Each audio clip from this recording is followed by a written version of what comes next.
Since you're watching this video, it is safe to assume that you know the awesomeness that is vintage video games. Furthermore, as it is a scientifically proven fact that drugs make everything that much better,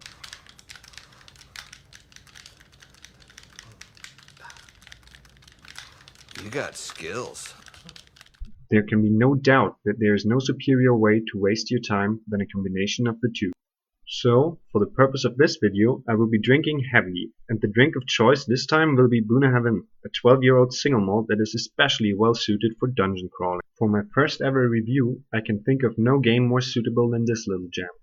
Dungen Master may not be the first game I've ever played, but it comes pretty damn close.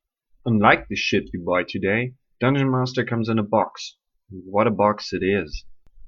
Square in shape, it comes equipped not only with a front, which prominently features the title of the game, but also a back containing some screenshots and the obligatory cheesy box text, advertising such revolutionary features as picking up objects and using keys to unlock doors.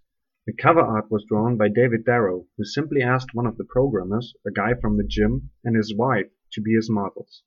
There's actually a pretty interesting article about that which I've linked to below. The inside of the box contains the game on a single 3.5-inch floppy disk, some kind of registration leaflet, a quick reference guide, and of course, since this is the European version, the Psygnosis owl. The thing that is missing, however, is the manual, which I have lost a long time ago, thereby reducing the value of the box in much the same way as taking a shit on it would. Don't fucking judge me, Psygnosis owl. I was only 5 years old when I got this game.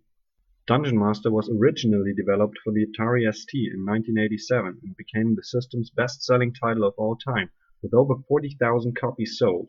The copy I own, however, is, as you've seen, the DOS version, which was released later. The best way to play the DOS version is of course DOSBox. It runs just fine on the standard settings. Up until the 32-bit era of Windows, it didn't even need an emulator to run at all. This game wasn't picky at all, which vastly contributed to my liking of it. You could just grab the game folder, save files and all, copy it on a disk, and take it to a friend's house, or to school for that matter. Times were a lot less complicated back then.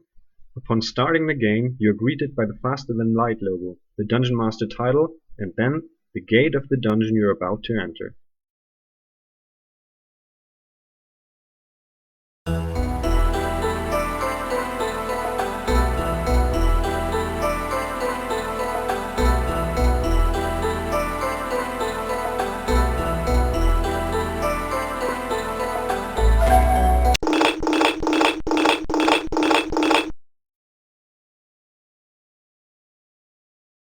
Having done that, your first stop is the Hall of Champions, where you can select 4 out of 24 characters, all of them having different stats and equipment. Upon selecting them, you are given the choice of either resurrecting them, which will keep their name and stats, or reincarnating them, which will allow you to choose their name and slightly increases their stats. When I was a kid, I would always take Zed, Stam, Hissa, and Godmok, because they all look so goddamn cool. Except for Stam, of course, who's ugly as fuck, but he's got an axe, and that's one powerful weapon. I would, however, not advise you to choose such a party, because you should have at least 2 magicians, a priest for the potions, and a wizard for the rest. After leaving the Hall of Champions, you will find a few supplies and an altar of resurrection, where you can revive dead party members. These altars are very scarce, and most of the time you'll have to backtrack for ages if you want to use one. I would recommend to only use them in an emergency, say when you die and your last save file is about an hour ago. There are no enemies on this first level, and after you're done picking up the items, it's time to descend to the first stairwell. The first thing you will notice is that there's no light down here, requiring you to use a torch or to create some magical light. I'm not at all a squeamish gamer, and there have ever only been 3 games that genuinely scared me shitless. This was one of them. I was very young when I got this game, and it was the first one that I ever played unsupervised on a regular basis. The first problem was that I didn't quite get the concept of magical light, forcing me to use torches, which I would constantly run out of. The second problem was that I had never before played a game in the first-person perspective, and the concept of having monsters coming towards me was one that led to more than a few nightmares. To give you an idea of how scared I was, imagine this. I would never directly engage monsters. I would simply throw shit at them.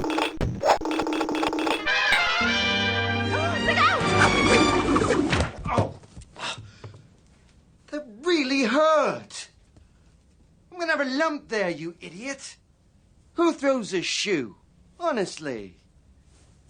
You fight like a woman. This of course led to further problems, like not leveling my fighting skills, for instance. This came back to haunt me as soon as level 3, where I would be virtually defenseless against the stronger enemies, like for example this one. This is called a rock pile, probably because it looks like a fucking pile of rubble, which is exactly what I mistook it for the first time I stumbled upon it. I just thought the tunnel had caved in or something, and turned around to look for another way, just to be entrapped by these assholes and tentacle raped to death. Well, to make a long story short, after a few tries I realized that my characters are about as effective against these bastards as white ladies are at stopping speeding buses.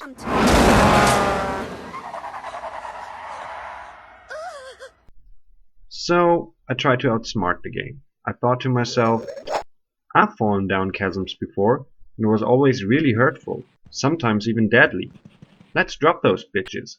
Little did I know that down there was a teleporter which would, after some time, bring them back up, and to a rather inconvenient location at that. You can probably imagine how that played out. Tentacle rape. This was the first time I had to abandon my game, as I had conveniently saved about half a second before the rock piles would pop up. Which brings me to the technical aspects of this game. Like for example, while you may think you have only one save file, you actually have two. In your game folder, you will find dmsave.dat, which is your current save game, and dmsave.back, which is your previous one. Just rename the ending to .dat, and there you go. Knowing that would have prevented a violent outburst or two back in the day. By the way, you can only load after restarting the game, which plain sucks, because you will have to do a lot of loading. Monsters are vicious and will at times pursue you, some even having the ability to open doors, but the real nutcracker are the puzzles. They are really tough at times, and food and drink are in constant demand, with permanent shortage. Especially with this little son of a bitch. What a great joke. He's a dog. Oh! Oh, beautiful! He just gorges down food. Where does all that shit go, you fucking glutton? So, my advice is to save when coming upon a puzzle, taking your time to figure it out, reload, and then do it in a timely manner. Another problem is one that plagued a lot of old school RPGs. You don't have a map. Yeah, it's one of those games. While I remember having quite the time making this a two-man effort, one guy playing while the other would simultaneously draw a map, well, ain't nobody got time for shit like that anymore. So you might want to grab one of these. Just try not to look at it too often, as it reveals a lot of the secrets, and where's the fun in that? If you really want to go hardcore on this game and not use such crutches, remember to bring along the compass you find at the beginning of level 3. It is real easy to get turned around because of the 4-directional movement and the repetitive wall textures. Another thing you will need if you are like me, not in possession of the manual, it is a list of magical symbols and their corresponding names. You will learn new spells by finding scrolls throughout the dungeon. These, however, have the names on them, while you will need to enter the symbols to create the spell.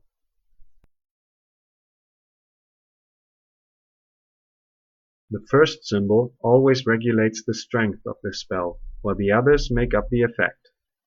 There is some logic to this, which, after understanding it, even allows you to guess a few spells that you didn't read about. For example, the fire symbol on its own creates magical light, while the fire symbol followed by the wing symbol creates a fireball. You may also have noticed that this game has no music, except for the title melody at the entrance. As far as I know, the only version to contain music is the SNES port, and it's kind of out of place. I don't really mind the lack of music, however. To me, it contributes to the atmosphere. Now, here are 3 additional things you should know to keep your frustration at a minimum. First off, arrows and throwing utensils you put in your pocket will automatically go to your hand after shooting or throwing the last. Secondly, if one of your characters is hurt or overloaded, it will slow down the entire group, making it impossible to solve some of the time-based puzzles. The third and final advice I have for you is that some doors can be bashed in by force.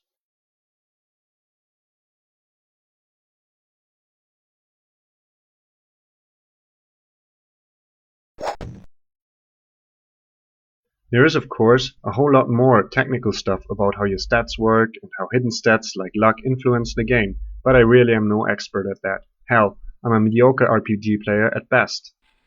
You can read all about that, however, on the Dungeon Master forums or the Dungen Master Web, which I have linked to below.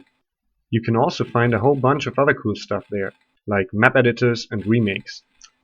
Dungen Master Web is probably the best place to go if you don't own a copy of Dungeon Master and are looking for a legal way to play the game on Windows. Unless, of course, you want to go full pirate, which is fine by me too. It seems there's nothing left for me to do but give the final verdict. Would I recommend this game? Hell yeah! To me, of course, it has tremendous nostalgic value, but even without that, it has gameplay that still holds up today. Sure, some elements of the game may be outdated, but that is to be expected with one of the granddaddies of all first-person RPGs. It has got something that I would almost call historic value, and I was very surprised to find it so criminally underrepresented on YouTube. In fact, I could find only 2 other reviews, which I have linked to below.